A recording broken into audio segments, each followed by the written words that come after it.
the wife of Justin Ross Harris is speaking out, saying that he was a loving and proud father who simultaneously was a terrible husband.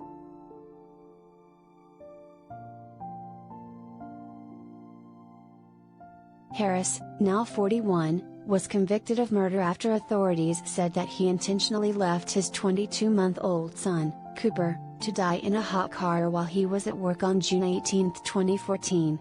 He had taken Cooper to breakfast and then neglected to drop the toddler off at daycare, instead driving to his job at Home Depot.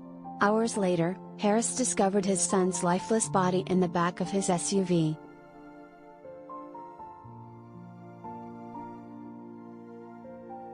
During the trial, prosecutors argued that Harris killed his son so he could be free to have sex with as many women as possible. They also claimed he exchanged sexual text messages with 6 different people, including a 16-year-old girl, on the day his son died.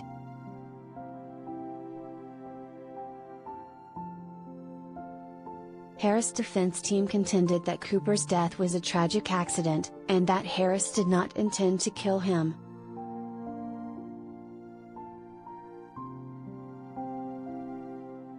On Wednesday, the Georgia Supreme Court overturned the conviction, ruling that much of the evidence presented in Harris' 2016 trial was needlessly cumulative and prejudicial and should have been excluded from testimony.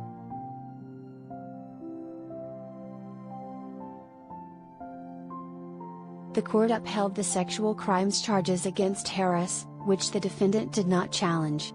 Harris was convicted of 1 count of exploitation of a child and 2 counts of dissemination of harmful material to a minor, for his exchanges with the teen.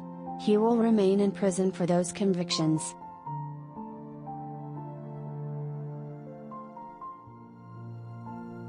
The day after the conviction was overturned, Harris' ex-wife, Leanna Taylor, issued a statement about her former husband.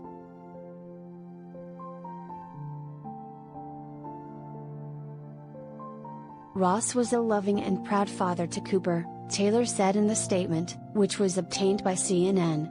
At the same time, Ross was being a terrible husband. These 2 things can and did exist at the same time.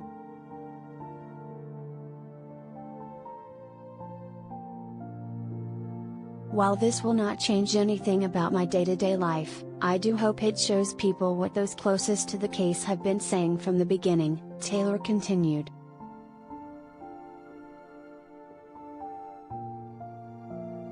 In her statement, Taylor urged authorities to find a way to stop these deaths from happening.